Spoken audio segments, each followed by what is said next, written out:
কি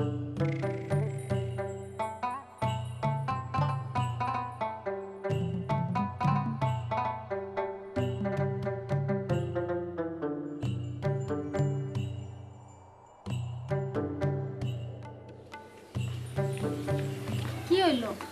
আপনার মন খারাপ কেন? আপনার না খেতে থেকে সবজি আনার কথা? এত খাটাখাটনি করলাম, এত সুন্দর করে সার দিলাম, সবজির ফলনটা ভালো হইল না। কোন কি মাজেদা ভাবি কইলো তো তাগো খেতে অনেক সবজি হইছে।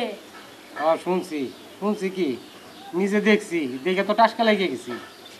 খালি দেখলে আর শুনলে হইব? আপনি এত কষ্ট করলেন, এত খাটাখাটি করলেন, তারপরেও আপনার খেতে ফসল হইল না। আপনি খবর নেবেন না? হ্যাঁ, খবর নিব। কলিম বাইরে গিয়া জিজ্ঞাসা করবো কে আবার করে কি করলো, এত সুন্দর সবজির ফলন হইলো। এখনই জানো। হ্যাঁ, আপনি খবর নেন। এগো খেতে নাকি অনেক সবজি হইছে, আর আমগো খেতে সবজি হয় নাই।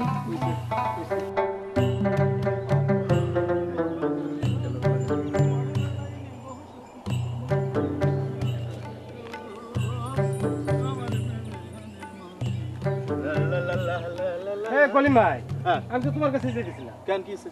আরে ভাই, দুঃখের কথা রে ভাই। আমার ক্ষেতের দিকে তাকাইলে আমার কান্না আসে, আর তোমার ক্ষেতের দিকে তাকাইলে মনে হয় হাসতেছি। কি সুন্দর ফলন, কি সুন্দর বেগুন, কি সুন্দর টমেটো, কি সুন্দর কপি। আর আমি রাসায়নিক সার দিলাম ঠিকঠাক মতন, সেচ দিলাম, এত কষ্ট করলাম, তারপর আমার কোনো ফলন নাই। কারণটা কি রে ভাই? কারণ তো একটা আছেই। চলো, তোমারে কৃষি অফিসার স্যারের কাছে লইয়া যায়, এই তোমার কারণটা বুঝাই এ করবো। চলো চলো।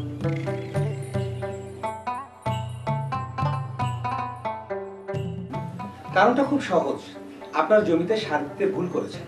গেল 2 বছর রাসায়নিক সার ব্যবহার করে ভালো সবজি পাইছি, তো এই বছর একই রকম সার ব্যবহার করে ফলন ভালো পাবো না কেন?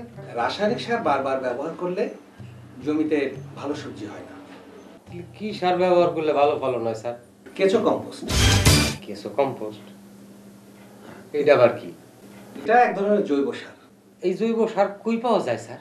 আপনি ইচ্ছে করলে আপনার নিজের বাড়িতে এই সার তৈরি করতে পারেন। কিভাবে স্যার? কেন, কলিম যেভাবে করেছে।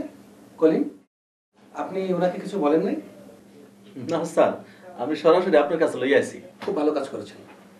তাহলে শোনেন, তরকারি, ফলমূলের খোসা, বিভিন্ন আবর্জনা, গাছের ঝরা পাতা, গরু ছাগল মহিষের গোবর সব একসাথে মিশিয়ে কিছুদিন রেখে পচন প্রক্রিয়ায় এনে বিশেষ এক ধরনের কেঁচো দ্বারা খাওয়ানোর পর ওই কেঁচো যে মল ত্যাগ করে তাহাই ভার্মি কম্পোস্ট বা কেঁচো সার। বারে বাহ, এই জৈব সার তৈরি করা তো খুব সহজ। কিন্তু আমাকে হাতের কাছে সব কিছু পাওয়া যায়। তবে এই সার তৈরি করার কিছু নিয়ম পালন করতে হয়। গরু ছাগল মহিষের গোবর ও অন্যান্য জৈব আবর্জনা একসাথে মিশিয়ে কোনো উঁচু স্থানে অথবা কোনো পাত্রে রঙিন পলিথিন দ্বারা ঢেকে রাখতে হবে। এই মিশানো জৈব আবর্জনাগুলি 7 থেকে 15 দিন পর নির্ধারিত কম্পোস্ট চারিতে দিতে হবে। তারপর নির্বাচিত জাতের আনুমানিক 100টি কম্পোস্টার কেঁচো চারিতে ছেড়ে দিতে হবে। চারিতে 3-4 দিন পর পর পানি ছিটিয়ে দিতে হবে যাতে তাপমাত্রা কম থাকে এবং বাতাসের আর্দ্রতার পরিমাণ থাকবে 60 থেকে 65%। এছাড়াও আছে কম্পোস্ট উৎপাদনের যন্ত্রপাতি, ঘর তৈরি আর কেঁচোর বংশবৃদ্ধি। এইগুলি আবার কি স্যার? সব বুঝিয়ে বলবো, তবে আজ না।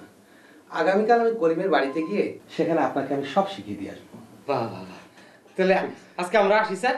আসি স্যার।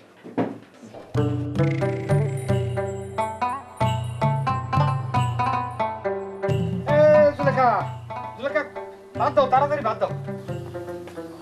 ভাত দিমু, হাত মুখ ধুইছেন? বাইরে থেকে এসে ধুইতে কতক্ষণ? আগে হাত মুখ ধোন যান। এই শুনেন শুনেন, আপনি যে কৃষি অফিসে গেছিলেন, এই অফিসার স্যার কি করলো আপনারে? আরে কালকে আইসা কলিমের বাড়িতে আইসা আমারে কেমনে কি করে না না করে কাগজে কলমে হাতে কলমে সবকিছু শিখাই দিল। ওহো, শুনেন আমিও কিন্তু সাথে যাবো। তুমি যাবা? আরে তুমি গেলে তো আরো ভালো হয়, সাথে করে নিয়ে যাবো। ভাত বারো, আমার খিদে লাগছে। আচ্ছা, আপনি হাত ধুই আসেন, যান।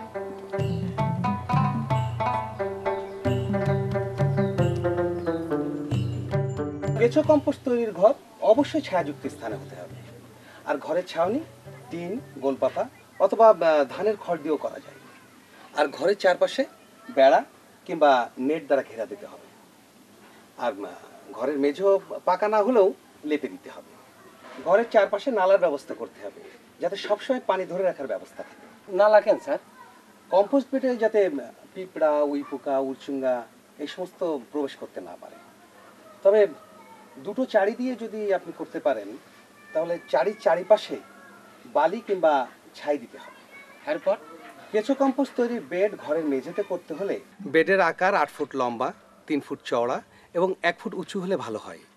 আর পাত্র বা মাটির চারিতে করতে হলে 6 ইঞ্চি থেকে 1 ফুট উচ্চতায় কাঁচামাল দিতে হবে। আর কম্পোস্ট তৈরির জন্য প্রয়োজনীয় যন্ত্রপাতি যেমন কোদাল, বেলচা, পানির ঝাঁঝারি, চট, চালনি, পলিথিন ও হাত মোজার দরকার হয়।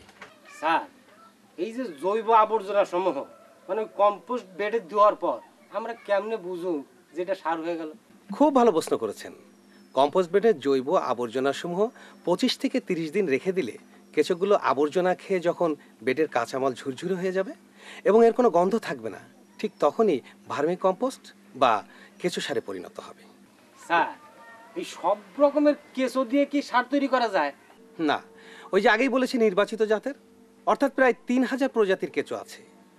এগুলো আবার 2 ভাগে ভাগ করা হয়েছে। এক কম্পোস্ট কেঁচো, 2 মাটির কেঁচো। মাটির কেঁচো মাটিতে খাড়া সমান্তরালভাবে গর্ত করে, এরা মাটি খেয়ে থাকে। এ কেঁচো ছাই রঙের হয়, এরা মাটির গুণাগুণ বাড়িয়ে দেয়। আর এক প্রজাতির কেঁচোতে জৈব সার তৈরি হয়, এদের রং লাল হয়। এ প্রজাতির কেঁচো দিয়ে ভার্মি কম্পোস্ট বা কেঁচো সার তৈরি হয়। সার তৈরি করতে হলে কি করতে হইব? বেডের উপরের অংশ হতে কম্পোস্ট আশ্রে নিয়ে আসতে হবে। এরপর 0.5 সেন্টিমিটার বা 1 ইঞ্চির 5 ভাগের 1 ভাগ ছিদ্রযুক্ত চালনি দিয়ে চেলে সার ও কেঁচো আলাদা করতে হবে। তারপর কম্পোস্টগুলো ছায়াযুক্ত স্থানে রাখতে হবে। একটা কথা মনে রাখতে হবে, কম্পোস্ট সংগ্রহের সময় বেডে অবশ্যই আলোর ব্যবস্থা থাকতে হবে।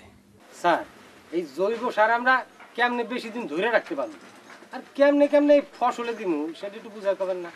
কেঁচো সার তৈরি হওয়ার পর এগুলো বায়ুশূন্য অবস্থায় প্যাকেট করে শুকনো স্থানে রাখতে হবে এবং এগুলো প্রায় 6 মাস পর্যন্ত রাখা যায়। জমিতে প্রথম অবস্থায় প্রতি শতাংশে 3 কেজি পরিমাণ এবং দ্বিতীয় ও তৃতীয় পর্যায়ে কম দিতে হয়। তবে মাটি ভেদে পরিমাণ কম বেশি হতে পারে।